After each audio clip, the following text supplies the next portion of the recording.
நிலைக்கு வந்து அந்த உள்ளான மனிதன் அந்த வண்ணமாக பலப்பட்டு அவன் வந்து நல்லா ஒரு பலன் கொண்டு எழும்பும்போது நடக்கிற ஒரு காரியம். அது என்ன அப்படின்னு சொன்னோன்னா, அது அப்போ உள்ளான அவன் மனிதன் தானே. அப்போ அந்த மனுஷனுக்கு என்னெல்லாம் இருக்கும்? கண் இருக்கும், காது இருக்கும், வாய் இருக்கும், எல்லாம் இருக்கும். ஒரு கற்பனை பண்ணி பார்த்துக்கொள்ளுங்க. அவனை நம்ம தொட முடியாது, ஏன்னா அவன்கிட்ட மாம்சம் இல்லை. ஆனால் அவன் உள்ளான மனிதன் என்று சொல்லும்போது அவனுக்குள்ள ஒரு மனித ரூபத்தை நமக்கு முன்பாக கற்பனை பண்ணி கொள்ளலாம். சரியா? அப்போது அந்த உள்ளான மனிதனுக்கு கண்கள் இருக்கும், அந்த உள்ளான மனிதனுக்கு காதுகள் இருக்கும். அப்போ அவன் கர்த்தருடைய சத்தத்தை கேட்க தொடங்குவான். அதுதான் நம்ம சொல்லுவோம், நம்ம வேத வசனங்களை படிக்கும் போதே, அதை வாசிக்கும் போதே நம்முடைய உள்ளான மனுஷன் ஒரு தெளிவுள்ளவனாக, அவன் ஒரு உயிரோட்டம் உள்ளவனாக காணப்படும் போது அந்த வசனம் நம்மோடு பேசும். அந்த வசனம் அப்படியே நம்மக்கிட்ட எழும்பி வரும். சில நேரங்கள் அது ரொம்ப எப்படி ஆச்சரியமாக இருக்கும்னா, ஒரு போன வாரம் அதே வசனத்தை வாசித்திருப்போம், அப்பொழுது அது ஒரு விளக்கத்தை நமக்கு தரும், ஆவியானவர் தருவார். ஒரு வாரம் கழித்து அதை வாசிக்கும்போது ஆவியானவர் அதே வார்த்தையில் வித்தியாசமாக நம்மோடு கூட இடைப்படுவார். அவருடைய சத்தம் நமக்கு தொனிக்கும். எத்தனை பேர் இந்த அனுபவத்தை பெற்றிருக்கிறோம்? ஆமென். அதே போல் நம்முடைய ஆவிக்குரிய கண்களும் திறக்கப்பட்டு அநேக அந்த ஆவிக்குரிய மண்டலத்தில் உள்ள காரியங்களை நம்ம பார்க்க தொடங்குவோம். சரிங்களா? இதெல்லாம் ஆவிக்குரிய நிலையில் மேலான அந்த வளர்ச்சியை அது காட்டும். அதை குறித்து நம்ம வாசித்தோம் என்று சொன்னால், உள்ளான அந்த மனிதனிலே அந்த மனக்கண்ணில் ஒரு பிரகாசம் இருக்கிறதை குறித்து, அதற்காக நம்ம ஜெபிக்கணும் என்றெல்லாம் சொல்லி கூட வேதத்தில் சொல்லப்பட்டிருக்கு. நம்ம அதை தொடர்ந்து அப்படியே நம்ம பார்த்து செல்லுவோம். இது வந்து சாத்தியம். இது வந்து அந்த ஒரு நிலைக்குள்ளே நம்ம வரணும். அப்போ தான் நம்மளுடைய உள்ளான மனுஷன் ஸ்ட்ரெங்தன் ஆகிறான் என்பதை நம்ம புரிந்து கொள்ளலாம். ஆண்டவராக இயேசு கிறிஸ்து சொல்லும்போது ஒரு காரியத்தை சொல்லுவார். யோவான் 1வது அதிகாரம் 51வது வசனத்தை எடுத்து வாசிங்க. பின்னும் அவர், அது ஆண்டவராக இயேசு கிறிஸ்து, அவனை நோக்கி, வானம் திறந்திருக்கிறதையும் தேவதூதர்கள் மனுஷகுமாரனிடத்தில் இருந்து ஏறுகிறதையும் இறங்குகிறதையும் காண்பீர்கள் என்று சொல்லுகிறேன். ரொம்ப அழுத்தமாக சொல்கிறார். வானம் திறக்கப்படும், வானத்திலேருந்து தேவதூதர்கள் இறங்குவாங்க, அதாவது இயேசு கிறிஸ்துவினிடத்தில் மனுஷகுமாரத்தில் இறங்குவாங்க, அங்கே ஏறுவார்கள் என்பதையெல்லாம் நீங்கள் காண்பீர்கள் என்று சொன்னால், அது உங்களுடைய ஆவிக்குரிய கண்கள் திறக்கப்படும் போது இப்படிப்பட்ட அந்த பரலோகத்துக்கு அடுத்த காரியங்களை உங்களால் காண முடியும் என்பதை அந்த ஆண்டவராக இயேசு கிறிஸ்து அந்த இடத்துல சொல்லுகிறார். மறுரூபமலையினுடைய அனுபவம் என்று சொல்லி ஆண்டவர் இயேசு கிறிஸ்து வாழ்ந்த காலத்திலே அது அவர் தேவகுமாரனாக இருந்தபடியினால், மனுஷனாக இருந்தாலும் அவருடைய உள்ளான மனிதன், ஆவிக்குரிய மனிதனில் எந்த வித பழுதும் இல்லாதபடி அவன் ஸ்ட்ராங்காக இருந்தபடியினால அவர் இந்த வண்ணமாக காரியத்தை சொன்னதை அவரோடு கூட இருந்த சீஷர்கள் ஒரு சில நேரங்களிலே இப்படிப்பட்ட அனுபவங்களை பெற்றுக்கொள்கிறதை நம்ம பார்க்க முடிகிறது. இப்போ நம்ம எந்த ஒரு காரியத்திற்கும் ஆரம்பம் எப்படி இருந்துச்சு நீங்கள் பார்த்தீங்கன்னா, போன முறை எப்படியாக அவளுடைய மாம்சீகமாக அவளுடைய ஆத்துமால ஒரு ஆசை வந்துச்சு, அது சரீரத்திற்கடுத்த ஆசையாக மாறி அவள் பார்த்தது, அவள் பறித்தது, அவள் புசித்தது எல்லாம் அவளுடைய ஆத்துமால தோன்றிய அந்த ஆசை சரீர பிரகாரமாக அவளுடைய சரீரத்துக்கு அடுத்த ஆசைகளை, அல்லது இன்னொரு வார்த்தை சொல்ல போனால் இச்சைகளை நிறைவேற்றுவதற்காக இருந்ததுனால அது பாவமாக மாறிற்று என்று சொல்லி, அந்த முதலாவதாக அந்த ஆத்துமால எப்படி ஒரு வீழ்ச்சிக்கு அது வழிவகுத்தது என்று சொல்லி பார்த்தோம். இப்போ இந்த இதில் நீங்கள் பார்த்தீங்கன்னாலும் அந்த இடத்துல அப்படி தான் சொல்லப்பட்டிருக்கோம்.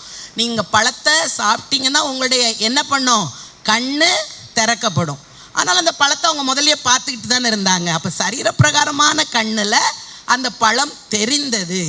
ஆனால் அதை என்ன நோக்கத்தோடு அவர்கள் புசிக்கிறாங்களோ அந்த விதமாக அவர்கள் பார்க்கும்போது அந்த நல்லது தீயது என்று அறியக்கூடிய, அதுவரைக்கும் ஆண்டவருடைய சாயலில் சிருஷ்டிக்கப்பட்டதுனால ஆண்டவர் எல்லாவற்றையும் நல்லது என்று கண்டபடினால அதே இதில் பின்பற்றி வந்த வேளை வரையில் ஆதாமுக்கும் ஏவாளுக்கும் எதுவுமே தீமையானதாக ஓகே காணப்படவே இல்லை, எல்லாமே நல்லதாக இருந்துச்சு.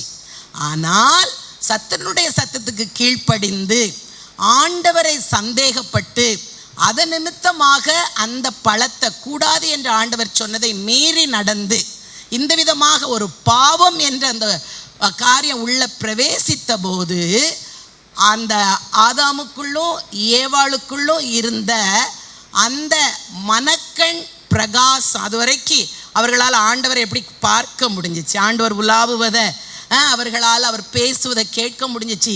ஆண்டவர் அப்படியே ஆதாம் பக்கத்தில் வந்து நின்றுட்டு எல்லா அனிமல்ஸ் எல்லா பேர்ட்ஸையும் காட்டி இதுக்கு நீ பேர் கொடு என்று சொல்லுகிறார். அப்போது பாவமே இல்லாத போது அந்த மனக்கண் முற்றிலுமாய் பிரகாசமாக இருந்தபடியினால ஆண்டவரோடு கூட அந்த உறவு சாத்தியப்பட்டுச்சு. ஆனால் எப்பொழுது அந்த பாவம் பிரவேசித்ததோ அப்பொழுது அந்த பாவத்தின் கண் திறக்கப்பட்டதுனால என்ன செய்ய முடியலை, மகா பிரகாசமான அந்த தேவனை அதுவரை அவர்கள் சந்தித்தது போல என்ன செய்ய முடியலை, பார்க்க முடியலை. அவங்க போய் ஒளிந்து கொண்டார்கள். சரிங்களா? இப்போ பிரகாசமான ஒரு சூரிய வெளிச்சத்தை நம்மளுடைய நேக்கடையால் என்ன செய்ய முடியாது, நம்மளால் பார்க்க முடியாது. அதுவரை ஓகே, பாவம் உள்ள பிரவேசிக்கிற வரையில் அந்த ஆத்துமா மாம்சத்தோடு சாய்ந்து அந்த புறம்பான மனுஷன் எழும்புகிற வரையில் அவர்களுடைய உள்ளான மனுஷன் அந்த தேவாதி தேவனுடைய பிரகாசத்துக்கு ஏற்ற போலவே அதற்கு இணையாக இருந்ததுனால அதுவரையில் என்ன பண்ண முடிந்தது, அந்த தேவனை பார்க்க முடிஞ்சிச்சு. எப்பொழுது அதில் ஒரு பழுது வந்ததோ அல்லது எப்பொழுது அந்த அந்த அந்த கண் பாவக்கண் திறக்கப்பட்டு அந்த விதமாக அவர்களுடைய அந்த மனக்கண்ணின் பிரகாசம் குறைய தொடங்கிச்சு. அப்படி கூட simpler language let me tell that. Okay, அவருடைய மனக்கண்ணின் பிரகாசம் குறைய தொடங்கின உடனே எப்படி நம்மால் பிரகாசமான சூரியத்தை பார்க்க முடியாதோ அதே போல ஆதாமாலும் ஏவாளாலும் அந்த தேவனுடைய மகிமையின் பிரசன்னத்தை காண முடியாததுனால தான் அவர்கள் போய் என்ன பண்ணாங்க, மரத்தின் பின்னால் ஒளிந்து கொண்டாங்க. ஆனால் முற்றிலும் அது என்ன ஆகலை, இருள் ஆகலை. அதற்கு பிறகும் ஆண்டவர் அழைத்தார். சரிங்களா? அவர்களோடு கூட பேசினார். அதற்கப்புறம் ஒன்ஸ் ஃபார் ஆல் ஏதேன் தோட்டத்தை விட்டு புறம்பே தள்ளிவிட்டார். இப்போ இன்னைக்கு நம்ம தியானிக்க போகிற காரியம் என்னன்னா, நம்முடைய மனக்கண் அல்லது அந்த உள்ளான மனுஷனுடைய கண் நல்ல பிரகாசம் அடைந்தால் நாம் ஆவிக்குரிய மற்றும் சரீர பிரகாரமான ஆசீர்வாதங்களை எளிதாக சுதந்தரித்து கொள்ளலாம். ஹல்லேலூயா, ஹல்லேலூயா. அதற்காக ரொம்ப சிம்பிளாக ஒரு 3 காரியங்களை நம்ம வேதத்திலிருந்து பார்க்க போகிறோம். புதிய ஏற்பாட்டில் நீங்கள் பார்த்தீங்கன்னா அநேக இடத்துல பவுல் இந்த மனக்கண் பிரகாசத்தை பற்றி, மனக்கண்ணில் உள்ள இருள் மாறணும் அல்லது நம்முடைய உள்ளான மனிதன் அவனுடைய அந்த உயிர் மீட்சியை குறித்து நிறைய பேசுவார். இந்த உள்ளான மனிதனுடைய மனக்கண் பிரகாசம் ஆகணும்னு சொல்லி நம்ம ஜெபிக்கணுமா. நம்ம ஒருவேளை ஐ கேட்ராக்ட்காக ஜெபிப்போம், ஆண்டவரே இந்த கேட்ராக்ட் ஆப்ரேஷன் நல்லா நடந்து என் பார்வை தெரியணும்னு. இதுவரைக்கும் யாராவது என் உள்ளான மனிதன் நல்லா பார்க்கணும், ஆவிக்குரிய அந்த மண்டலத்தில் உள்ள காரியங்களை நம்ம பார்க்கணும், நம்ம யாரும் ரொம்ப ஜெபிச்சது கிடையாது, இல்லை தானே? சபைக்கு எழுதப்பட்ட ஒரு காரியம் எபேசியர் 1:19.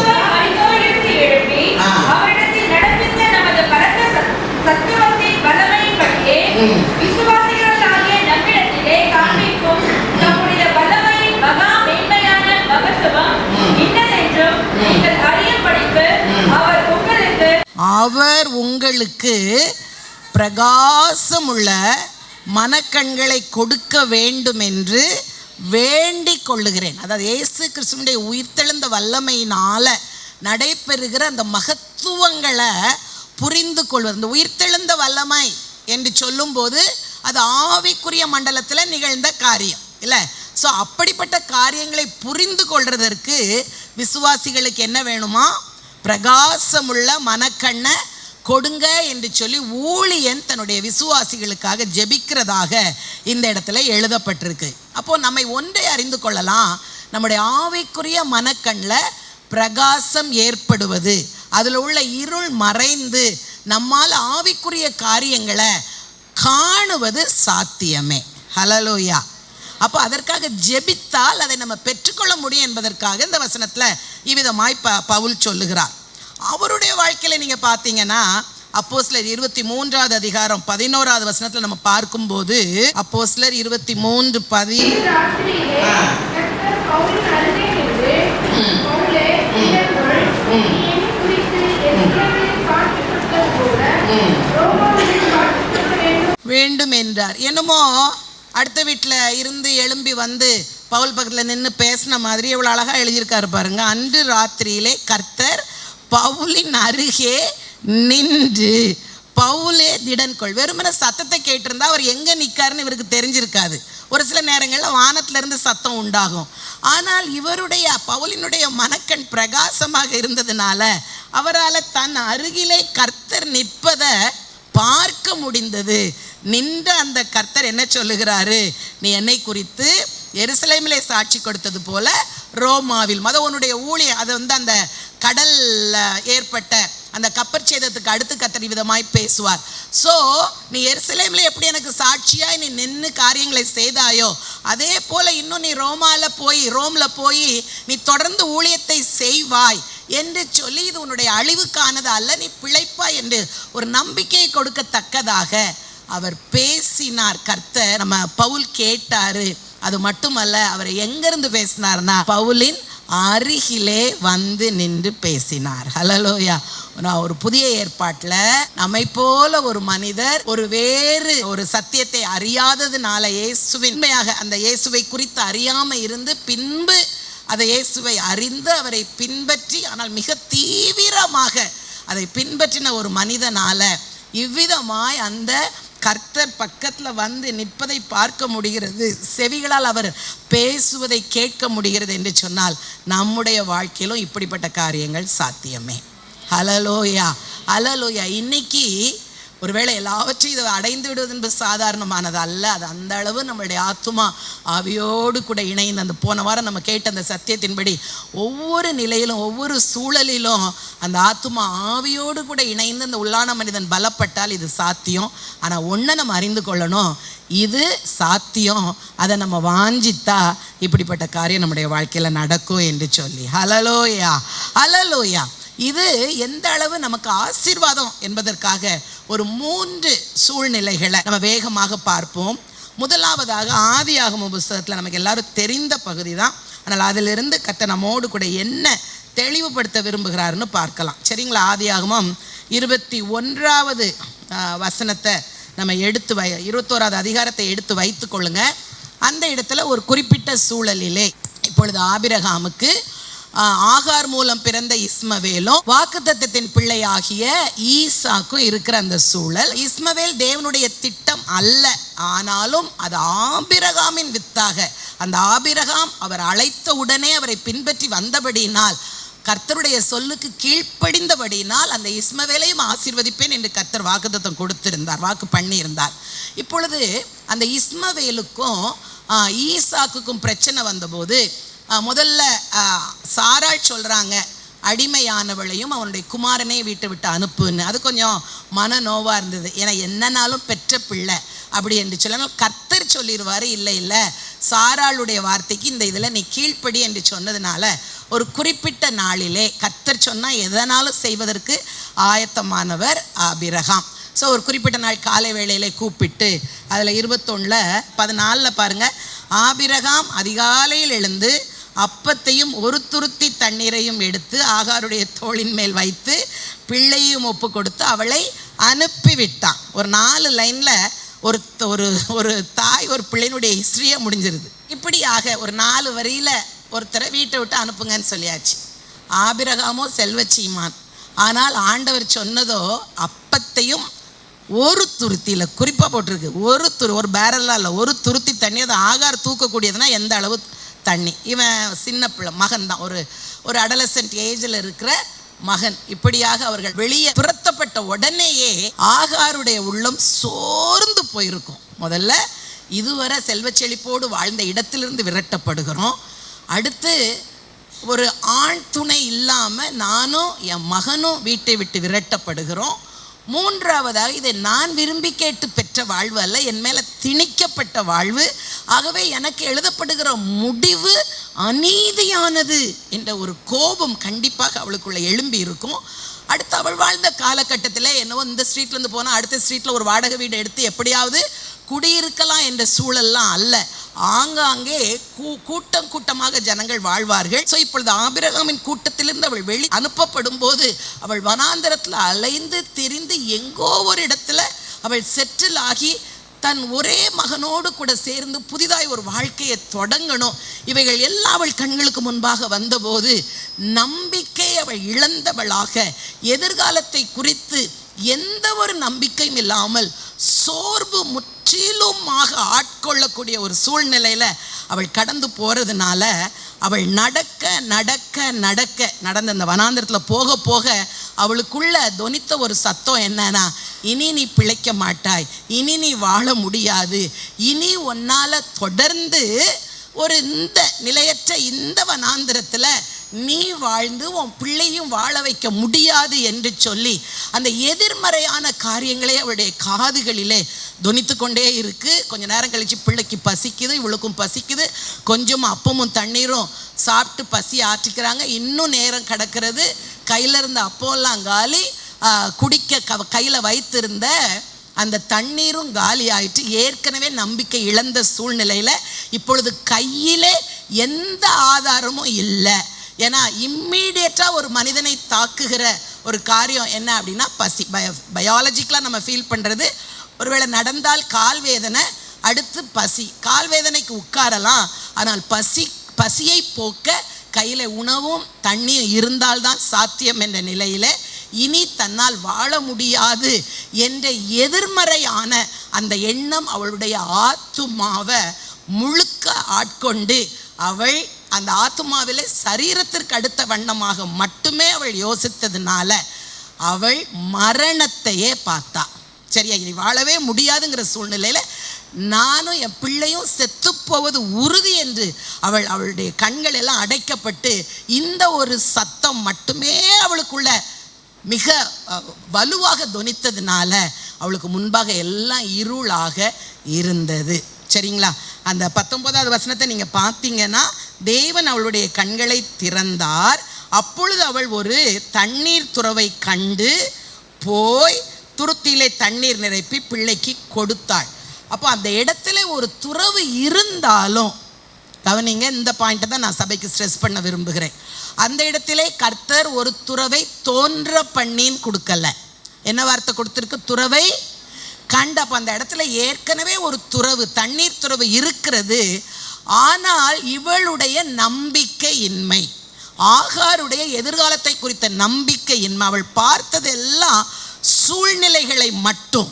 ஓகே, அவளுடைய இதயம் எல்லாம், இதயம் அல்லது அந்த சிந்தை அல்லது ஆத்துமா முழுக்க கசப்பினாலும் சோர்வினாலும் பயத்தினாலும் கோபத்தினாலும் நிறைந்திருந்தபடியினால் அவளால் தனக்கு முன்னால ஏற்கனவே கர்த்தரால அவளுடைய வாழ்க்கைக்கு அனுமதிக்கப்பட்டிருந்த அந்த ஆசீர்வாதத்தை காண முடியவில்லை.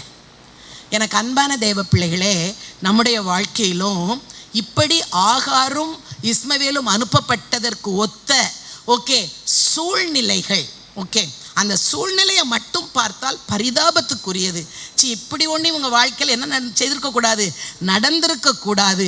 ஐயோ, துக்கம் வரும், ஆனால் இப்படிப்பட்ட ஒரு துக்கமா, சோதனை வரும், ஆனால் இப்படிப்பட்ட ஒரு சோதனையா வேதனையா என்று மற்றவர்கள் கூட அந்த பிரச்சனையை பார்த்து பரிதாபப்படக்கூடிய அளவுக்கு பிரச்சனை உன் வாழ்க்கையில் இருக்கலாம். ஆனால் எனக்கு அன்பான தேவ பிள்ளைகளே, நாம் உள்ளான மனிதனிலே பலம் கொண்டவர்களாக இருந்தால் நம்முடைய ஆத்துமாவை, நான் போன வாரமே சொன்னேன்ல, அந்த பயம், வேதனை, கோபம், எரிச்சல் இவைகள் எல்லாம் அந்த ஆத்துமாவில் அது மாம்சத்துக்கு அடுத்ததாய் மாறாம இவள் ஒருவேளை அந்த ஆவிக்குரிய விதத்தில் எனக்கு ஒரு எதிர்காலம் உண்டு. அவள் அந்த இடத்துல வாழ்ந்தபோது எந்த அளவு யெகோவா தேவனை அவள் ஆராதித்தாள் என்றெல்லாம் நமக்கு தெரியலை. அவள் எகிப்தை சார்ந்த எகிப்திய பின்னணியில் வளர்ந்த ஒரு பெண் தான். ஸோ எந்த அளவு அவளுடைய ஆத்துமா வாழ்ந்ததுன்னு தெரியலை.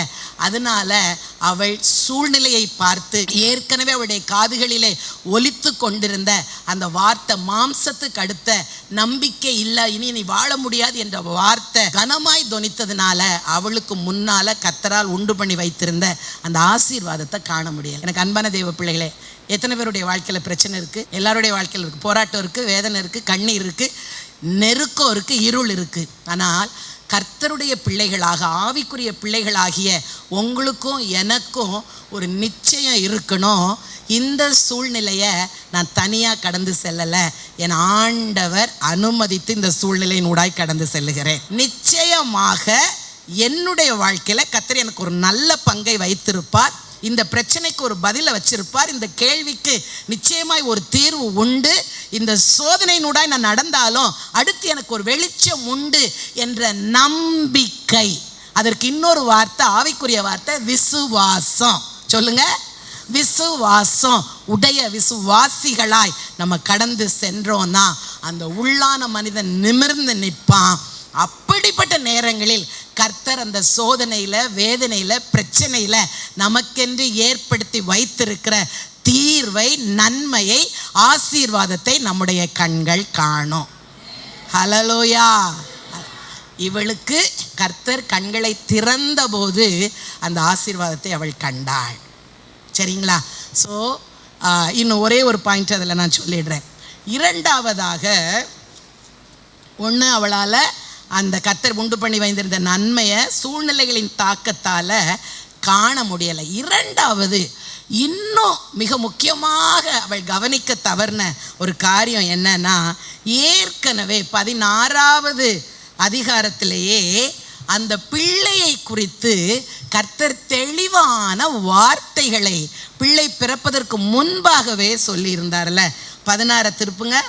ஆதியாகமம் 16ல் அவள் முதல் முறை வயிற்றில் பிள்ளையை சுமந்து கொண்டு இருக்கும்போது சாராள் அவளை கொஞ்சம் கடினமாய் நடத்தினதால் வீட்டை விட்டு ஓடி போகும்போது கர்த்தருடைய தூதன் அந்த வனாந்தரத்தில் அவளை பார்த்து 10-11, பின்னும் கர்த்தருடைய தூதனானவர் அவளை, அதாவது ஆகாரை நோக்கி, உன் சந்ததியை மிகவும் பெருக பண்ணுவேன், அது பெருகி எண்ணி முடியாததாய் இருக்கும்.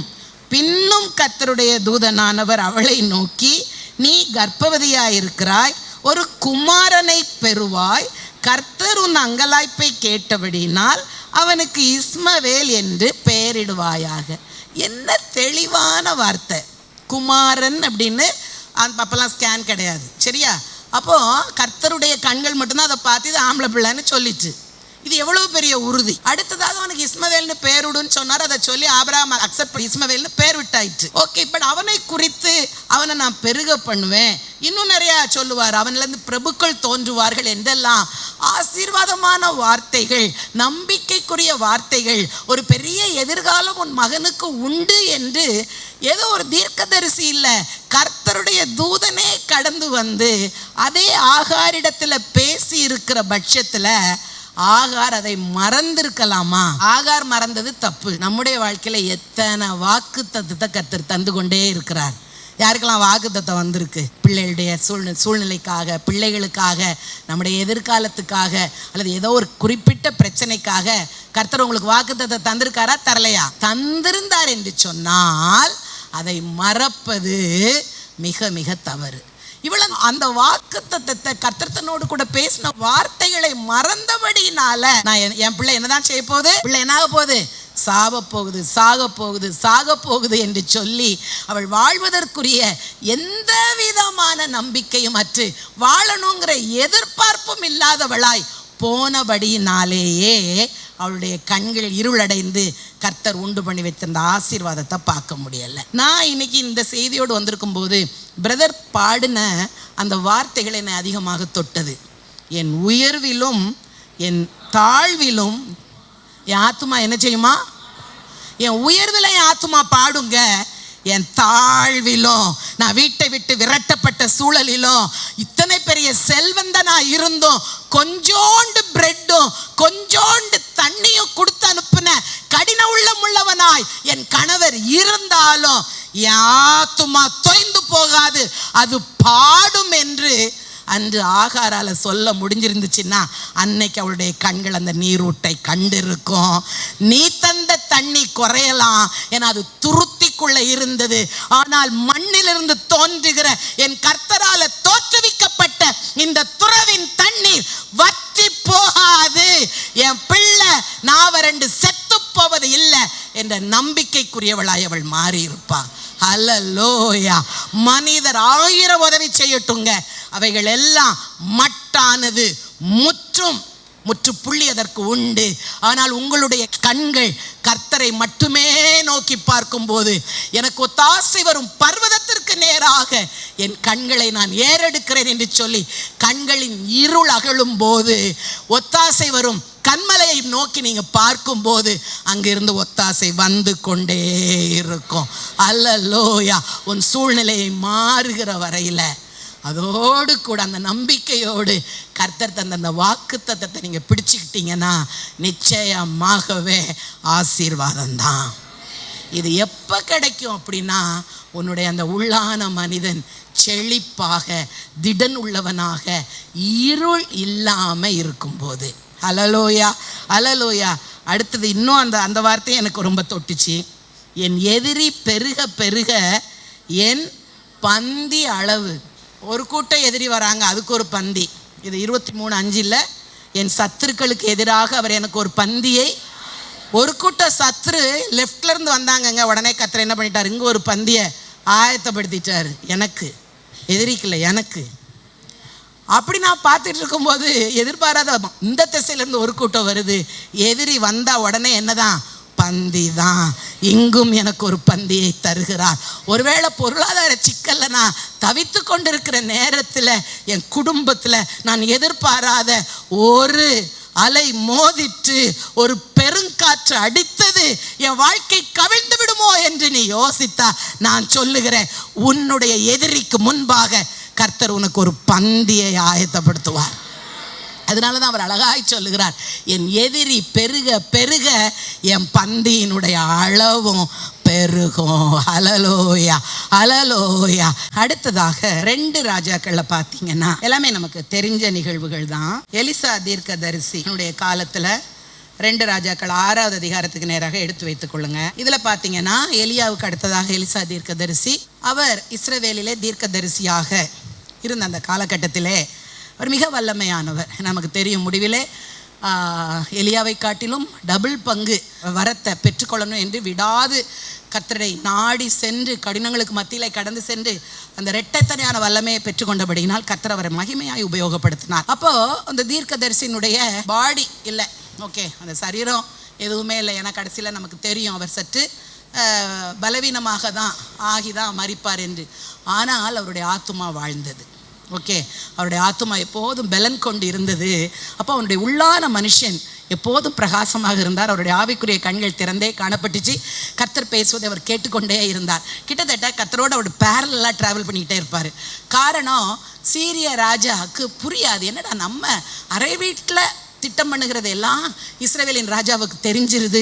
உடனே அவன் அதற்கு ஒரு ஆப்போசிட் ஸ்ட்ராட்டஜி பண்ணி எப்படியாவது தப்பித்து கொள்ளுகிறானே என்று என்ன நடக்கு, ஏன் அப்படி என்று சொல்லி தன் வேலைக்காரர்களிடத்தில் கூப்பிட்டு பேசும்போது அவங்க வேலைக்காரங்க சொல்லுவாங்க, சீரிய ராஜாவுடைய ஊழியர்கள் சொல்லுவாங்க, இஸ்ரவேல் ராஜாவுக்கு ஒரு தீர்க்கதரிசி இருக்காரு, நீ அரை வீட்டுக்குள்ளே பூட்டி கொண்டு உன் மனசில் யோசிக்கிற காரியத்தை கூட அவருடைய கர்த்தர் அவருக்கு தெளிவுபடுத்துவார், விளங்க காட்டிடுவார்.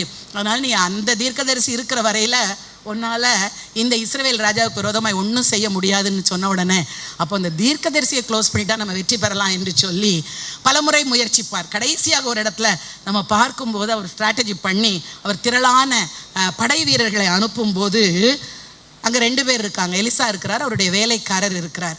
எலிசா ஹாயாக உட்காந்துட்டு இருப்பார். நியூஸ் வருது, எதிராளிகள் வராங்க, தன்னை பிடிக்க அழிக்க வராங்க என்று நியூஸ் வருது. அது எலிசாவுக்கும் கேள்விப்படுகிறார், வேலைக்காரரும் கேள்விப்படுகிறார். வேலைக்காரர் ஒரு ஆவிக்குரிய வளர்ச்சி இல்லை, இந்த அளவு உச்சத்தில் இல்லாததுனால அவர் பயப்படுகிறார். எதிராளி அசீரியா ராஜாவுடைய போர்ச்சேவர்கள் தங்களை அழிச்சிருவாங்களோன்னு. அப்போ இவர் அழகா சொல்லுவார், 6வது அதிகாரத்தினுடைய 16-17 பாருங்க. பயப்படாதே, அவர்களோடு இருக்கிறவர்களை பார்க்கிலும் நம்மோடு இருக்கிறவர்கள் அதிகம். அசீரியா ராஜா அனுப்புன இந்த நம்பர் ஆஃப் சோல்ஜர்ஸை காட்டிலும் கர்த்தர் நமக்கென்று ஏற்படுத்தி வச்சிருக்கிற சோல்ஜர்ஸுடைய எண்ணிக்கை அதிகம். அப்பொழுது எலிசா விண்ணப்பம் பண்ணி, போன தடவை நான் சொன்னேன் ஜெபித்தால் மனக்கண்கள் திறக்கப்படும் அப்படின்னு. இப்போது விண்ணப்பம் பண்ணி, கர்த்தாவே இவன் பார்க்கும்படி இவன் கண்களை திறந்தருளும் என்றான். உடனே கர்த்தர் அந்த வேலைக்காரன் கண்களை திறந்தார். இதோ எலிசாவை சுற்றிலும் அக்கினிமயமான குதிரைகளாலும் ரதங்களாலும் அந்த மலை நிறைந்திருக்கிறதை அவன் கண்டான். இதை ஜெபிக்காமலே, அதாவது முதல்ல ஜெபித்து இந்த கிருபையை நம்ம பெற்றுக்கொண்டு அதற்கப்புறம் புறம்பான மனுஷன், அதாவது நம்முடைய சரீரத்திற்கு உரிய எதையும் நம்ம அந்த சரீரம் ஆசைப்படுகிற எதையும் நம்ம அதுக்கு கொடுக்காம அதை பஞ்சத்தில் விட்டு அதை அப்படியே வறட்சிக்குள்ளே போச்சுன்னா அந்த புறம்பான மனுஷன் அழிஞ்சிருவான். அப்போ எது மட்டும்தான் வாழும்? அந்த உள்ளான மனுஷன். ஓகே, அதாவது உள்ளான மனுஷன் சொல்லுவோம், நம்ம ஆவியோடு கூட இணைந்து எதையுமே கர்த்தருக்கு அடுத்ததாக நம்ம பார்த்து கர்த்தர் விரும்புகிற வண்ணமாக ஆவியின் வரங்கள், ஆவியின் கனிகள் இவைகளிலால் நிறைந்து நம்ம வழிநடத்தப்படும் போது உள்ளான மனுஷன் மட்டும்தான் வாழுவான். அப்போ கண்ணு எப்போதுமே எப்படி தான் இருக்கும்? பிரகாசமாக இருக்கும். ஸோ ஜெபித்தார்னு போடலை. எலிசாக்கு பார்க்குறாரு, அங்கே ஒரு பெரிய கூட்டம் நிற்கி, உண்மைதான். ஆனால் நம்ம உட்காந்துருக்க மலையை சுற்றி என்ன இருக்குது? ஏகப்பட்ட அவங்களது வெறும் குதிரை, இது அக்கினிமயமான குதிரை நிற்பதை காண்கிறார். அது மட்டுமல்ல, தன்னோடு இருந்த தன் உடன் வேலையாள் பயப்படும் போது அவனுடைய கண்களை திறக்க சொல்லும்போது அது திறந்தது அவர் கண்டார். அப்போது ஆகார் நிகழ்ச்சியிலையும் சரி, இதுலேயும் சரி, நமக்கு எல்லாருக்கும் அந்த கண் இருக்குது. ஆவிக்குரிய கண் என்ன இருக்குது? ஆனால் அது எப்படி இருக்குது? மூடி இருக்குது அல்லது இருளாக இருக்குது. இன்றைக்கி நம்முடைய சபையிலே விசுவாசிகளாக பல வருடங்களாய் கர்த்தரை ஆராதிக்கிறவர்களாகிய நம்ம என்ன செய்ய ஆசைப்படணும்னா, நம்முடைய உள்ளான மனுஷன் பலப்பட்டு அந்த ஆவிக்குரிய கண்கள் திறந்து அந்த ஆவிக்குரிய மண்டலத்தில், அந்த ஸ்பிரிச்சுவல் ரெல்மில் உள்ள காரியங்களை நான் பார்க்க எனக்கு உதவி செய்யுங்க. ஹலலோயா, ஹலலோயா. விசுவாசிகளாகிய நமக்கு இது இன்னொரு உற்சாகத்தை கொடுக்க. என்ன அப்படின்னா, எப்போதுமே நம்மை பாதுகாக்கும்படி கர்த்தர் திரளான தூதர்களை நமக்கென்று ஏற்படுத்தி வச்சிருக்கிறார். ஆமென்.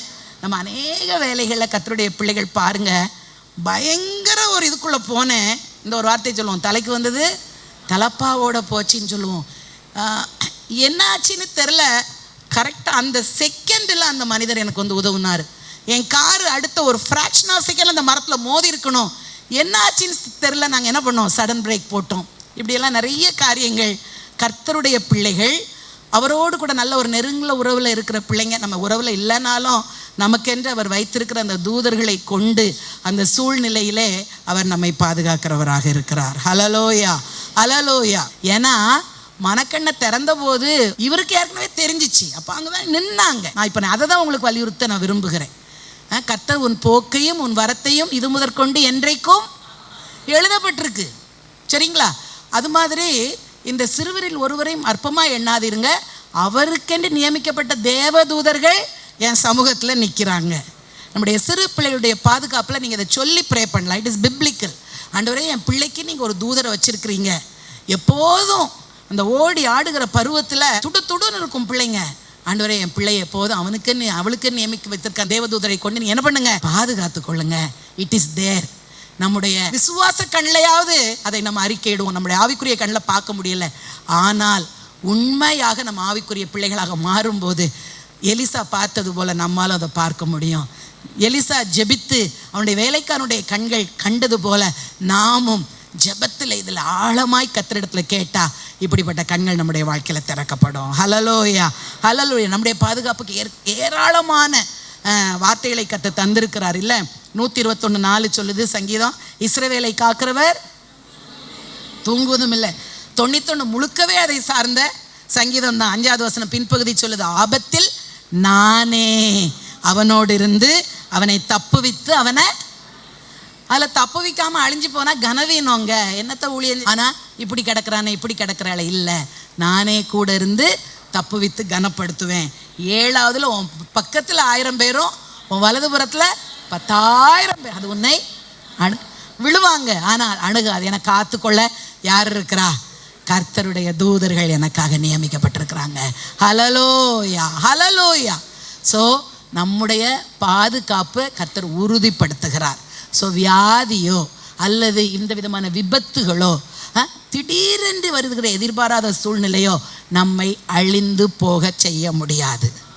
அதை நம்ம விசுவாசிக்கணும். ஹல்லேலூயா. ஸோ நம்முடைய மனக்கண் பிரகாசமாக இருக்கும்போது இந்த சத்தியத்தை அறிந்தவர்களாக, எனக்கு நீங்கள் பாதுகாப்பை தாரோன்னு கேட்க வேண்டாம். என்ன சொல்லணும்?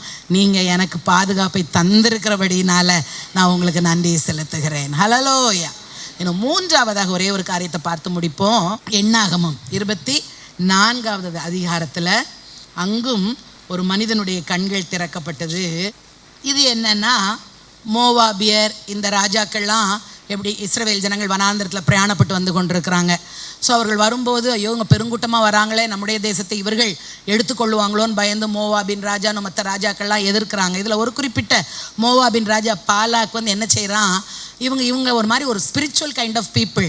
அதனால இவர்களை சபிச்சிட்டா என்ன பண்ணிடுவாங்க, இவங்க சாபமாய் போவாங்க.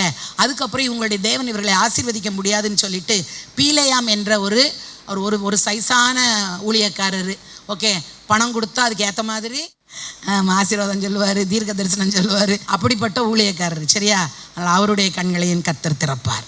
ஆமென். தம்முடைய பிள்ளைகளுக்காக கர்த்தர் யாரிடமும் எதுவும் செயல்படுவார். அவருக்கு இஸ்ரவேலை ஆசீர்வதிக்கணும். அப்படி டில்லி டாலியாக இருக்கிற, ஒரு நேரம் இந்த பக்கம் குதிப்பார், ஒரு நேரம் அந்த பக்கம் குதிப்பார். அப்படிப்பட்ட பீலேயாம்களையும் அவர்களுடைய கண்களையும் கர்த்தர் திறக்க வைத்து, என்னாகமம் 24வது அதிகாரம் 2-3 வசனங்களை நீங்கள் பார்த்தீங்கன்னா, தன் கண்களை ஏறெடுத்து இஸ்ரவேல் தன் கோத்திரங்களின்படியே பாளையம் இருக்கிறதை பார்த்தான். தேவ ஆவி அவன் மேலே வந்து இதுவரைக்கும் வரல. இப்போ இதுவரைக்கும் பார்த்தது மாம்ச கண்ணை வச்சு. இப்பொழுது தேவனுடைய ஆவி அவன் மேலே இறங்குகிறார்.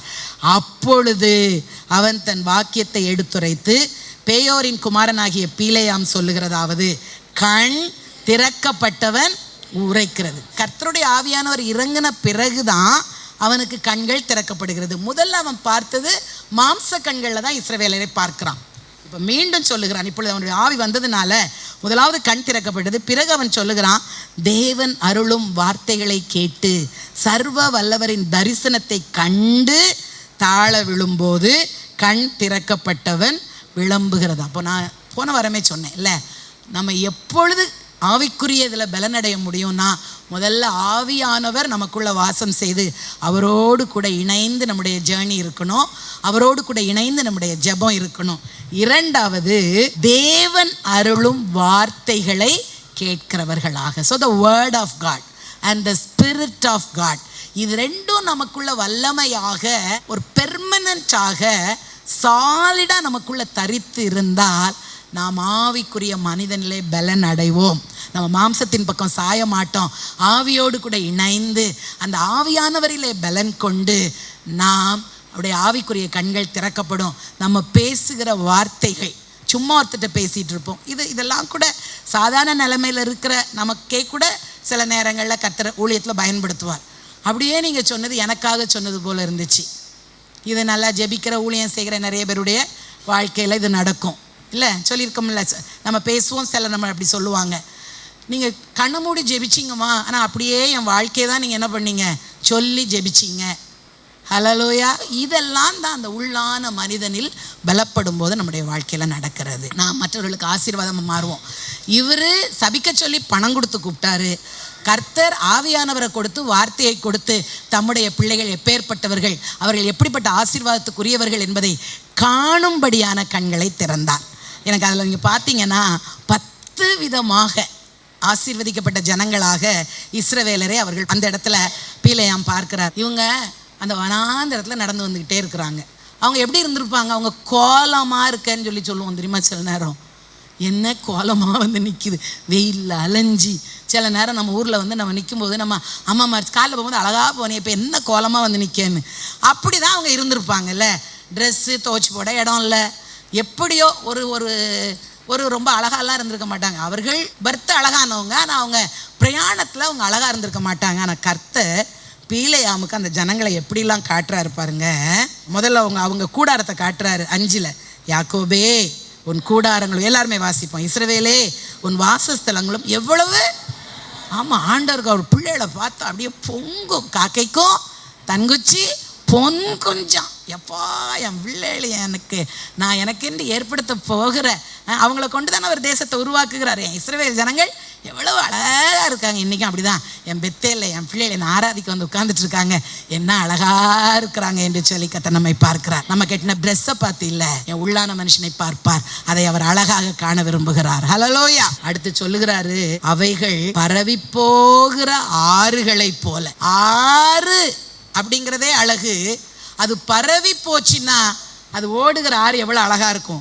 நம்பர் 2, நதியோரத்தில் உள்ள தோட்டம். எங்க தோட்டமே செழிப்பா இருக்கும். நம்ம தண்ணி ஊற்றி பாய்ச்சிற தோட்டமே செழிப்பா இருக்கும்.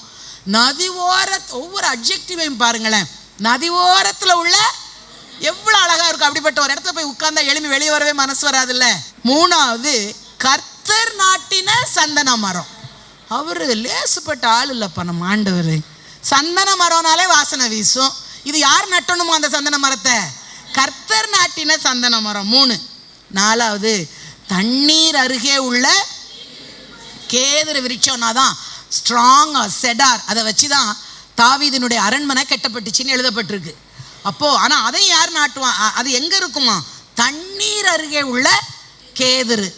அடுத்தது, அவர்களுடைய நீர்ச்சால்களிலிருந்து தண்ணீர் பாயும்.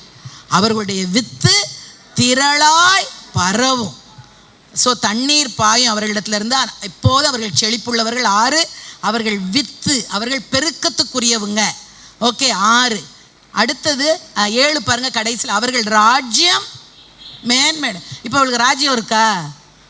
நொமேட்ஸ். ஒரு இடத்துலேருந்து ஒரு இடத்துக்கு போகிறவங்களுக்கு பேர் நாடோடிகள். ஆனால் ஆண்டவர் அவர்களை எப்படி பார்க்கிறார்? ராஜ்யமாக பார்க்கிறார். ஹல்லேலூயா. அதுவும் சாதாரண ராஜ்யம் இல்லை, மேன்மையடையும் ராஜ்யம். அடுத்தது, அவர்களுடைய பலனை பாருங்களேன். 8ல், காண்டா மிருகத்துக்கு ஒத்த பலன் அவர்களுக்கு உண்டு. இது 8வது பாயிண்ட்டு. அடுத்தது 9, அவர்கள் தங்கள் சத்துருக்களாகிய ஜாதிகளை பட்சித்து அவர்கள் எலும்புகளை நொறுக்கி அவர்களை தங்கள் அம்புகளிலாலே எய்வார்கள். ஓகே. இது 10.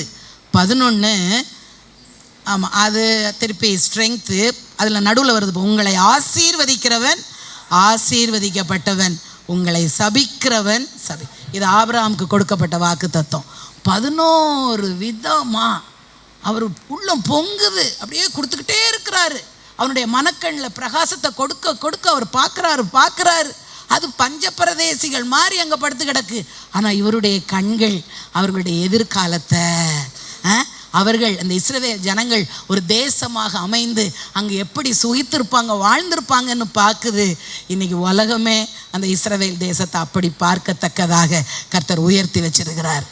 அவர்களைப் போல அறிவாளிகள் இல்லை, அவர்களைப் போல அழகானவர்கள் இல்லை.